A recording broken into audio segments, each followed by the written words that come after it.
Hey 7 Figure Funnels friends. Ever wonder why so many webinars fail and don't make money? Today, I'll show you 3 big reasons they flop and how Russell Brunson's Perfect Webinar Secrets fixes them. Let's get started. Mistake 1. A weak hook avatar. Concerned. First, a boring hook. If your title is dull, like Learn Sales Tips, people won't sign up. Bad example, a coach called her webinar Tips for Coaches and only 12 people joined. Perfect webinar. Fix. Use a bold promise such as how to make your first 10K in one webinar. That grabs attention and brings in the right people. Mistake 2. A story that doesn't connect avatar. Animated. Next, a dry story. If you just show facts and features, your audience will tune out. Bad example. An entrepreneur showed 20 slides of features with no personal story. Viewers got bored. Perfect webinar.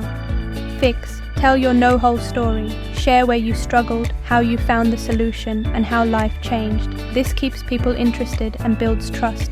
Mistake 3. A weak offer. Finally, a weak offer. You say, buy now for $9.97, with no bonuses or guarantee. People say no. Bad example. A software demo ended with just buy now and got under 2% sales. Perfect webinar. Fix. Build a value stack. Include your main offer, special bonuses, a strong guarantee, and a deadline. This makes the price feel like a great deal. Don't make the same mistakes. Let Perfect Webinar Secrets guide your webinar. Click the link below to get Russell Brunson's proven script and turn your next webinar into a moneymaker. See you inside.